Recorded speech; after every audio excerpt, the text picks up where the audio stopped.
Ислам имеет 5 столпов. Столпы ислама – это фундамент, на котором построена наша религия. Первое. Свидетельство, что нет божества достойного поклонения, кроме Аллаха, и что Мухаммад – посланник Аллаха. Второй. Соблюдение намаза, молитвы. Третий. Выдача заката, обязательного пожертвования. Четвертый. Пост в месяц Рамадан. Пятый. Совершение хаджа, паломничества к заповедному дому Аллаха. Разъяснение основ ислама.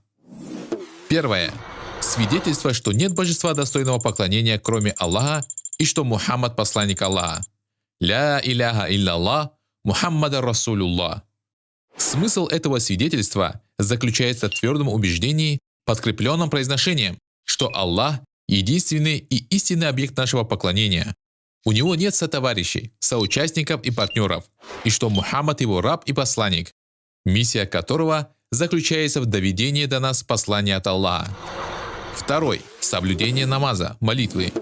Намаз – это особый вид поклонения Аллаху, который должен совершаться в соответствии с тем, как нас научил посланник Аллаха, мир ему и благословение Аллаха, в определенное время и строго оговоренным способом. Ислам велит нам совершать 5 обязательных молитв, часть из которых приходится на светлое время суток, а часть – на темное. Намаз становится причиной того, что сердце человека раскрывается. Намаз успокаивает человека, усиливает его разум, бодрит тело и отгоняет лень. А самое главное, намаз создает постоянную и регулярную связь между рабом и его Господом Всевышним Аллахом. Третий. Выдача заката.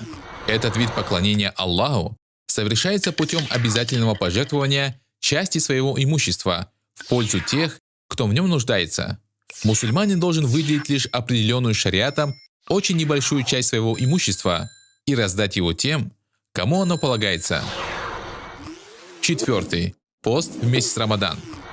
Это поклонение Аллаху путем воздержания от пищи, питья и половой близости в дневное время месяца Рамадан. Пост должен соблюдаться с начала рассвета и до захода солнца, и так на протяжении всего Рамадана. Пост очищает сердце мусульманина, воспитывает его дух, возвышает его, отучает от мелочности в потребностях, приучает его претерпевать трудности и лишения, оставлять привязанности души к мирским усладам ради довольства Аллаха. Пятый. Совершение хаджа. Этот вид поклонения заключается в паломничестве к дому Аллаха, в священной Мекке, для совершения обрядов хаджа. Каждый мусульманин обязан хотя бы один раз в жизни совершить хадж к дому Аллаха, если у него имеется такая возможность. Таким образом, устанавливается непосредственная связь с Богом, исключающая участие каких бы то ни было посредников. Ислам не является новой религией. По сути дела, он представляет собой то же самое послание и руководство, которое Аллах ниспослал всем пророкам.